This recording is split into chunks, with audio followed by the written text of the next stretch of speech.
One sentence summary: exposition, fight, exposition, fight, exposition, the end.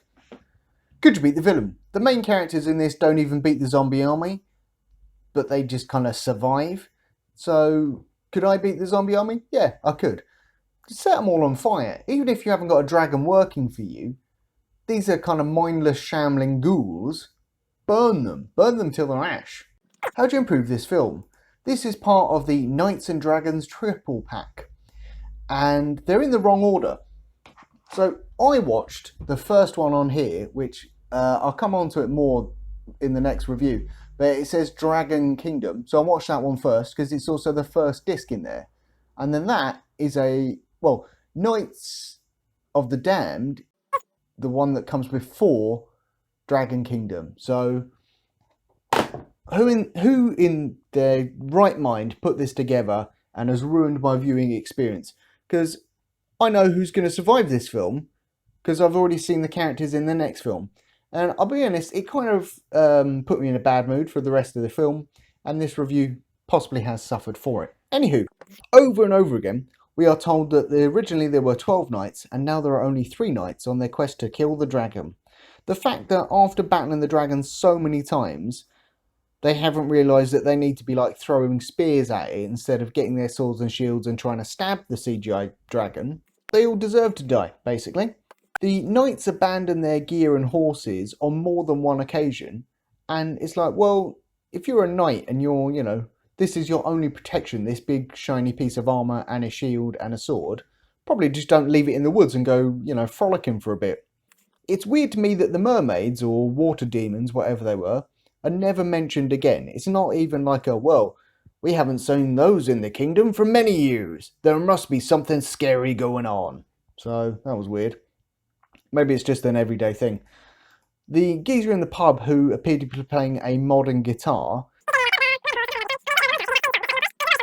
No offence to whoever wrote that. Also, that friendly montage in the inn is just a waste of time. Like, I don't need to see them pretending to drink and pretending to arm wrestle and blah blah blah blah blah. Just get on with the story, mate. Sir Thomas, or whatever his name was, sleeping on that block of hay in a strange position that could not possibly have been comfortable for him as a character. I think it was just so the actor could be like, hey, look at my abs. Oh, what? So, yeah, this is just how I sleep. So, yeah, I'm just comfortable like this. When you're not, you're lying. And also, did he not think to tell one of his comrades, oh man, you never guess what happened to me, right? I was having a bloody lovely time on one of them Amazon ladies, then she left, and I went to sleep, and then this weird villager bit me in the night, and I broke her neck. So, good times. Anyway, what are we doing for the quest today? There's a messenger who works in the castle who actually seems to be a good actor, which very much surprised me in these films. Because everyone else, you can kind of see that they're acting, and some of them are trying too hard, some of them are not trying hard enough. But that guy, I believed he could be a messenger.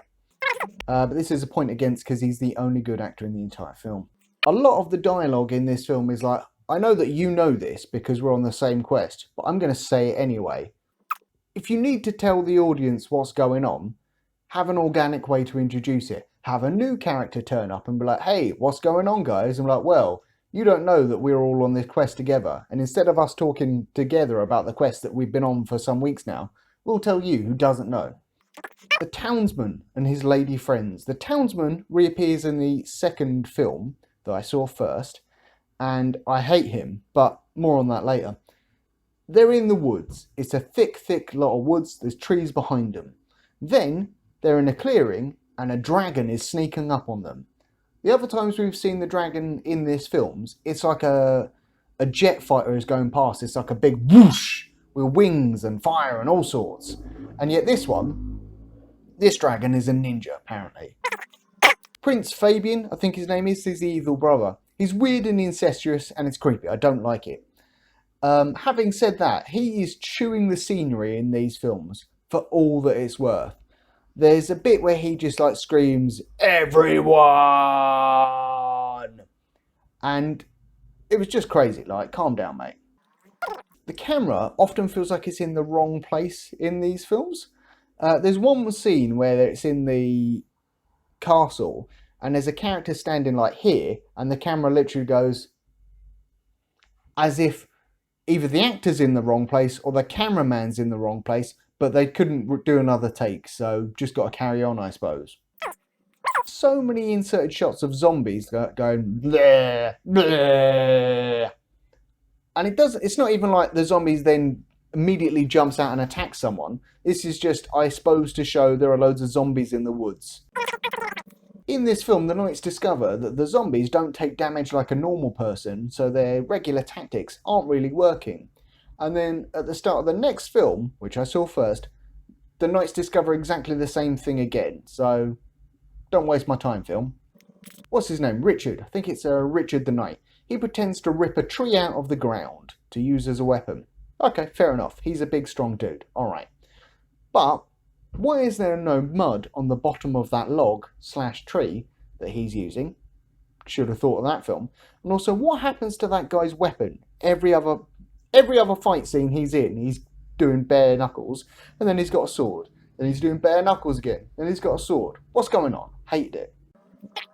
Thomas has been bitten by a zombie, and he's been a bit poorly for a lot of the film, and they've been dragging him for the last few minutes, and then they are within sight of the castle. Like, literally, I think some of the characters are touching the castle door, and then George is like, sorry mate, and just leaves him there.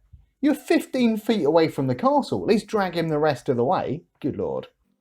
The problem with the fight scenes in this film, and it links to the camera being in the wrong place a lot of the time, is that it focuses only on kind of George and Richard and maybe the Amazons. You never see really the faces of the people that they're fighting. So I imagine that is because they're using the same extras over and over again. But a fight is supposed to be like a ballet or a dance. You need to have both sides. Otherwise, it's just like hit, hit, hit, hit with stick, hit. Didn't like it. Boring. No drama. The Amazon type women who are like, oh man, George, the Knight, I'm going to come with you because I owe you a life debt. No, you don't. You both saved each other twice, so you're even now. No life debt involved.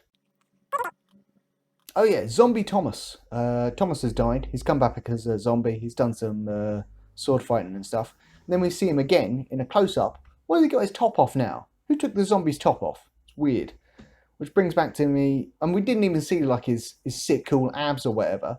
So I think the actor pulled his top off and then wouldn't put his top back on. So the director was just like, it's fine, just film him from the neck up. You'll hardly even be able to notice. CGI dragon, it's flying through the sky at night. It lands and it's daytime, and then it flies away again and it's nighttime. Who did that? Why? Who was in charge of that and who failed? There's a war coming, is how this film ends, and the next film. When's the war coming? Is it in the third one I don't want to watch? I am pretty sure there was a light switch on the wall in the evil wizard's lair. So I'm not sure if he's a time traveller or whatever. Rating out 5 beers. This film ruined the goodwill I had for the one I watched previously. So the one that will canonically follow this one. Yeah, that's how bad it is. 5 beers out of 5. It's made a film I've already watched seem worse.